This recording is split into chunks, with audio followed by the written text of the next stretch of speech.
अस्सलाम वालेकुम। आज की वीडियो में हम करेंगे एक्सरसाइज 4A। ये है जो mathematics book 2D2 7th edition जो न्यू एडिशन आया है उसकी एक्सरसाइज है ये। और इसका हम करेंगे जी क्वेश्चन नंबर 11 करेंगे। इससे जो प्रीवियस क्वेश्चंस है वो मैं अपनी प्रीवियस वीडियोस में करवा चुकी हूँ, उसका लिंक मैं डिस्क्रिप्शन में दे दूंगी, आप वहां से देख लीजिएगा।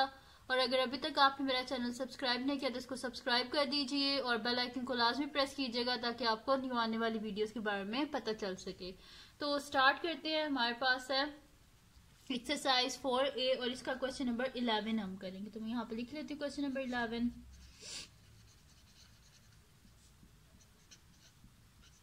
क्वेश्चन नंबर 11 है जी हमारे पास। इसमें करना क्या, factorise each of the following expression, यानी कि जो गिवन एक्सप्रेशन है इनको हमने फैक्टराइज करना है। तो इसका ए पार्ट है जी हमारे पास a² plus 3ab minus 4b square. Factorise करना है यानी कि इसका हमने क्या करना है, मिड टर्म को ब्रेक करना है। इजी सा मेथड होता है, मैं काफी दफा पहले भी ये समझा चुकी हूँ। ये वाला मेथड कोई मुश्किल नहीं होता।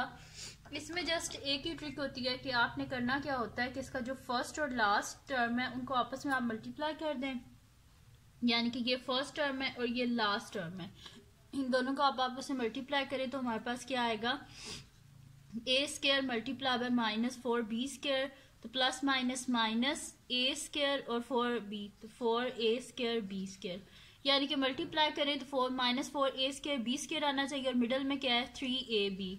ऐड या सब्ट्रैक्ट करें तो 3ab आना चाहिए। अब कौन सा ऐसा नंबर है जिसको हम मल्टीप्लाई करें तो हमारे पास आए माइनस 4a² b स्क्वायर और ऐड या सब्ट्रैक्ट करें तो 3ab आए। तो अगर आप देखें तो 4 1 से 4 होता है, 4 माइनस 1 क्या होता है, 3 होता है। तो अगर हम इसको इस तरह कर दें कि 4ab माइनस ab, तो ये हमारे पास क्या आ जाता है 3ab, यानी कि ये तो सेटिस्फाई हो गया कि हमारे पास 3ab आ गया।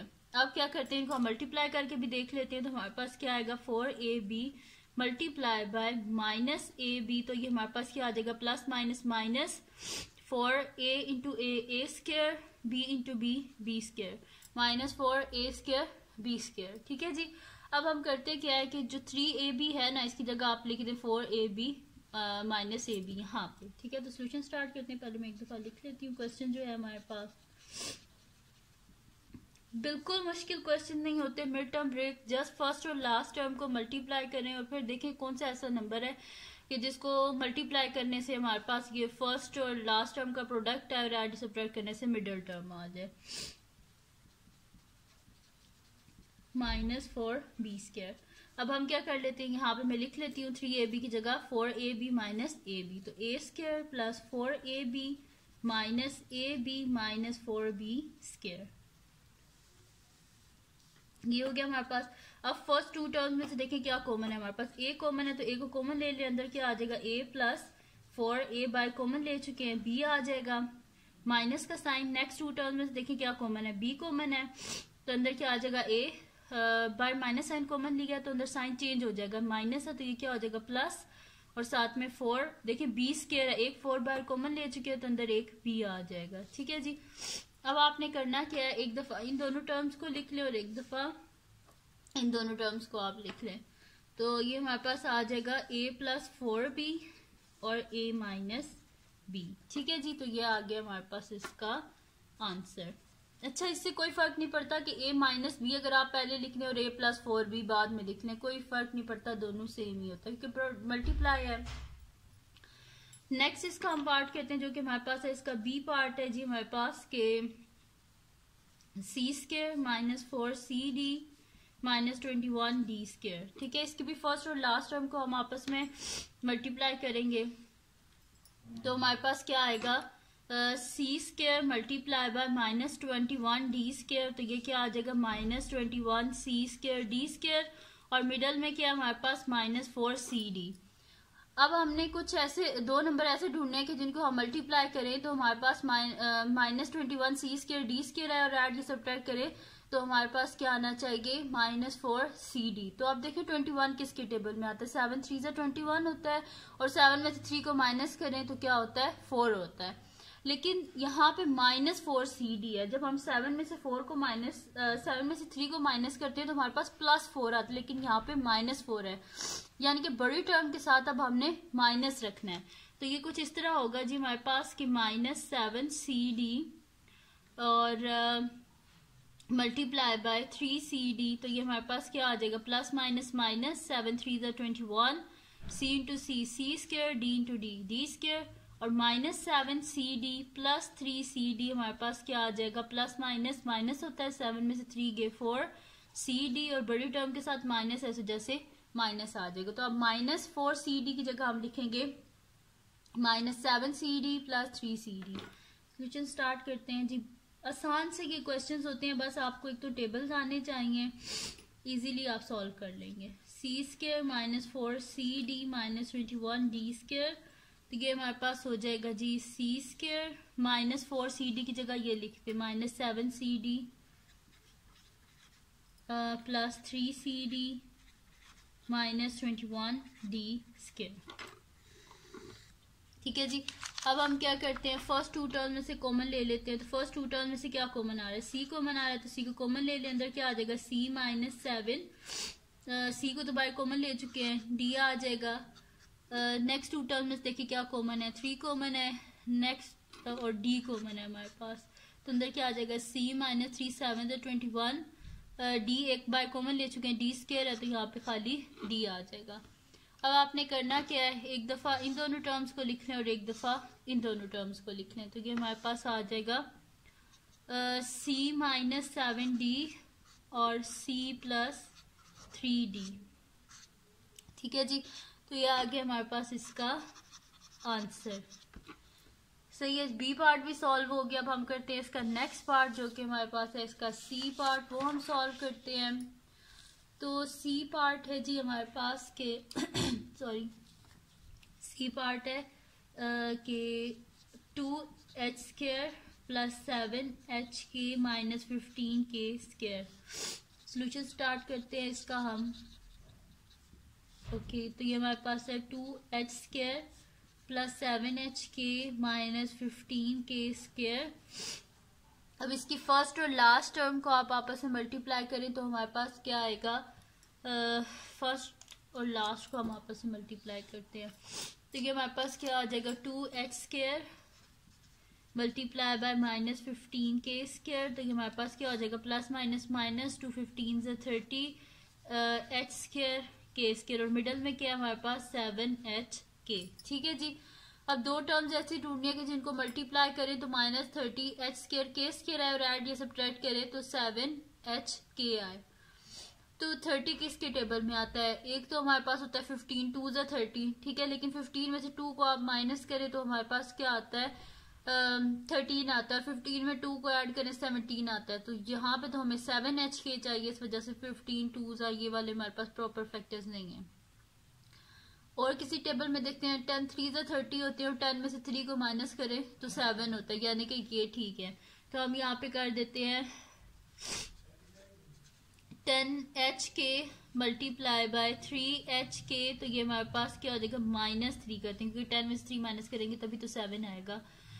10 3 ज़ा प्लस माइनस माइनस 10 3 ज़ा 30 h into h square k into k square और 10hk माइनस 3hk हमारे पास क्या आता है 7hk आता है। अब 7hk की जगह हम क्या लिख देंगे 10hk माइनस 3hk, तो ये हमारे पास आ जाएगा 2h square plus 10hk minus 3hk minus 15k square. ठीक है जी, ये आएगा हमारे पास।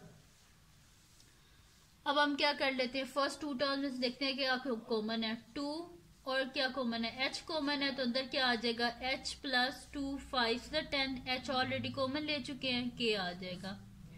नेक्स्ट टू टर्म में से -3 और क्या कॉमन है k कॉमन है, तो k को कॉमन ले लिया तो अंदर क्या आ जाएगा h पर माइनस साइन कॉमन लिया तो अंदर साइन चेंज प्लस हो जाएगा 3 5 15 k हो जाएगा। ठीक है, अब आपने करना क्या, एक दफा इन दोनों टर्म्स को लिख लें और एक दफा इन दोनों टर्म्स को लिख लें। तो ये हमारे पास क्या हो जाएगा h प्लस 5k और 2h माइनस 3k। ठीक है जी, तो ये हमारे पास इसका आंसर आ गया h प्लस 5k और 2h माइनस 3k। ठीक है जी, ये आ गया हमारे पास इसका आंसर।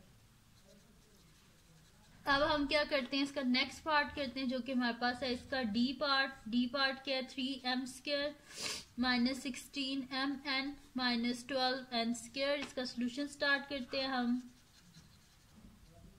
हमारे पास है 3m square minus 16mn minus 12n square. इसकी फर्स्ट और लास्ट टर्म को हम आपस में मल्टीप्लाई करते हैं तो हमारे पास क्या आएगा, ये हमारे पास आएगा 3m square multiply by minus 12n square. तो ये हमारे पास आ जाएगा जी 3 2 ज़ा 6, 3 1 ज़ा 3, 36 minus 36 m square n square. ठीक है जी, ये आ गया हमारे पास। अब दो नंबर ऐसे ढूंढने हैं कि जिनको मल्टीप्लाई करें तो minus 36 m square n square और ऐड या सब्ट्रैक्ट करें तो माइनस 16mn आना चाहिए हमारे पास। तो हमारे पास 36 आप देखें किस किस के टेबल में होता है, 6 6 36 होते हैं, लेकिन 6 प्लस 6 क्या होते हैं 12 और 6 माइनस 6 0, यानी कि ये वाला हम नहीं चूज कर सकते। नेक्स्ट देखें जी किसके टेबल में आते हैं, 18 2 36 होते हैं। तो हमारे पास 18 2 36 होते हैं और 18 में से 2 को माइनस करें तो 16 होते हैं। तो और बड़ी टर्म के साथ माइनस होना चाहिए क्योंकि माइनस 16 है यहाँ पे, तो हम लिख देते हैं माइनस 18mn प्लस 2mn। तो ये हमारे पास हो जाएगा माइनस 16mn और minus 18mn multiply by 2mn। तो ये हमारे पास क्या आ जाएगा minus 36m square n square. ठीक है, अब हम क्या कर लेते हैं कि जो माइनस 16mn है इसकी जगह हम लिख देते हैं माइनस 18mn प्लस 2mn। तो ये हमारे पास आ जाएगा 3m square minus 18mn plus 2mn minus 12n square. अब फर्स्ट टू टर्म में से आप देखें कि क्या कॉमन आ रहा है, तो फर्स्ट टू टर्म में से हमारे पास 3 कॉमन आ रहा है और m कॉमन आ रहा है। तो हमारे पास क्या आ जाएगा m माइनस 3 6 18 और साथ में n, क्योंकि m तो बाय कॉमन ले चुके हैं। नेक्स्ट टू टर्म में से हमारे पास क्या कॉमन आ रहा है, 2 कॉमन आ रहा है और n कॉमन आ रहा है। अंदर क्या आ जाएगा m माइनस 6 12 और एक n बाय कॉमन ले चुके हैं, एक n अंदर आ जाएगा। तो एक दफा अब हमने इन दोनों टर्म्स को लिख देना और एक दफा हमने इन दोनों टर्म्स को लिख देना। तो हमारे पास आ जाएगा m माइनस 6n और 3m प्लस 2n। ठीक है जी, ये आ जाएगा हमारे पास कि हमारे पास इसका डी पार्ट भी सॉल्व हो गया। ठीक है जी, अब हम करते हैं इसका नेक्स्ट पार्ट जो कि हमारे पास है इसका ई पार्ट है, वो हम सॉल्व करते हैं।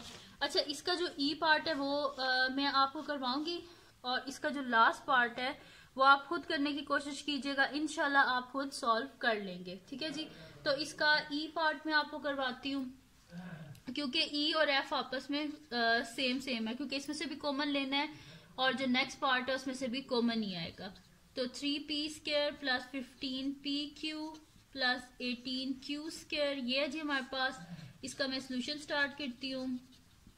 ये है जी मेरे पास 3p square plus 15pq plus 18q square. अब सबसे पहले देखिए इसमें से कॉमन क्या आ रहा है, तो इसमें से 3 कॉमन आ रहा है, हम 3 को कॉमन ले लेते हैं। तो मेरे पास आ जाएगा p square 3 5 15pq plus 3 6 18q square. ठीक है जी, ऐसे बहुत इजी हो जाता है कि अगर कुछ कॉमन आ रहा हो तो उसको सबसे पहले आप कॉमन ले लिया करें। ठीक है, तो अब इसकी फर्स्ट और लास्ट टर्म को आप आपस में मल्टीप्लाई करें तो हमारे पास क्या आएगा, p square multiply by 6q square. तो ये हमारे पास आएगा 6p स्क्वायर q स्क्वायर और मिडल में क्या हमारे पास 5pq। तो अब हम देख लेते हैं, देखिए 6 1 तो 6 होते हैं, लेकिन 6 में से माइनस करें हम 1 तो 6 इंटू -1 -6 आता है, यानी कि ये तो हम यूज नहीं कर सकते। फिर हमारे पास होता है 3 2 6 और 3 + 2 5 होते हैं, यानी कि ये हम यूज कर सकते हैं। तो मैं यहाँ पे लिख लेती हूँ कि 3pq मल्टीप्लाई बाय 2pq। तो ये हमारे पास क्या आ जाएगा 6p स्क्वायर q स्क्वायर और इनको ऐड कर लेते हैं 3pq प्लस 2pq। तो मेरे पास क्या आ जाएगा 5pq। तो यहाँ पे हम कर लेते हैं जी, लिख लेते हैं 5pq की जगह लिख लेते हैं 3pq प्लस 2pq। तो 3 into p square plus 3pq plus 2pq plus 6q square. ठीक है जी, ये आ गया हमारे पास। तो ये हमारे पास आ जाएगा जी फर्स्ट टू टर्म में देखें क्या कॉमन आ रहा है, पी कॉमन आ रहा है तो पी को कॉमन ले ले, अंदर क्या आ जाएगा पी प्लस 3, पी बार कॉमन ले चुके अंदर क्यू आ गया प्लस 2 टाइम्स क्यू को बार कॉमन ले लेते अंदर क्या आ जाएगा हमारे पास पी प्लस 2 3 जा 6, क्यू बार कॉमन ले चुके हैं साथ में क्यू आ जाएगा ब्रैकेट क्लोज 3 इंटू, अब एक दफा आप क्या कर लें इन दोनों टर्म्स को लिख लें और एक दफा इन दोनों टर्म्स को, तो ये हमारे पास क्या आ जाएगा p प्लस 3q लिख लें, p plus 3q into p plus 2q। ठीक है जी, तो ये हमारे पास आ गया 3 into p plus 3q p plus 2q। ठीक है जी, ये आ गया हमारे पास इसका आंसर। इजी से क्वेश्चन है, मुश्किल बिल्कुल भी नहीं है। तो ये हमारे पास सॉल्व हो गया जी, इसका ई पार्ट भी सॉल्व हो गया है। इसका जो एफ पार्ट है वो भी इसी तरह है, उसमें से जस्ट मैं आपको बता देती हूँ। उसमें से आपके पास कॉमन आएगा टी कॉमन आएगा, तो उसमें से आपने टी को कॉमन ले लेना है, फिर जो रिमेनिंग होंगे उसका आपने मिड टर्म ब्रेक कर देनी है। ठीक है, इजी सा क्वेश्चन है, इंशाल्लाह आपसे इजीली सॉल्व हो जाएगा। तो ये थी जी आज की वीडियो। अगर आपको पसंद आई हो तो इसको लाइक कीजिएगा, मेरे चैनल को सब्सक्राइब कीजिएगा और बेल आइकन को लाजमी प्रेस कर दीजिएगा ताकि आपको न्यू आने वाली वीडियोस के बारे में पता चल सके। और अपने फ्रेंड्स के साथ इस वीडियो को शेयर कीजिएगा, उनको बोलिएगा वो सब्सक्राइब कर दें और दुआओं में याद रखिएगा। अल्लाह हाफिज।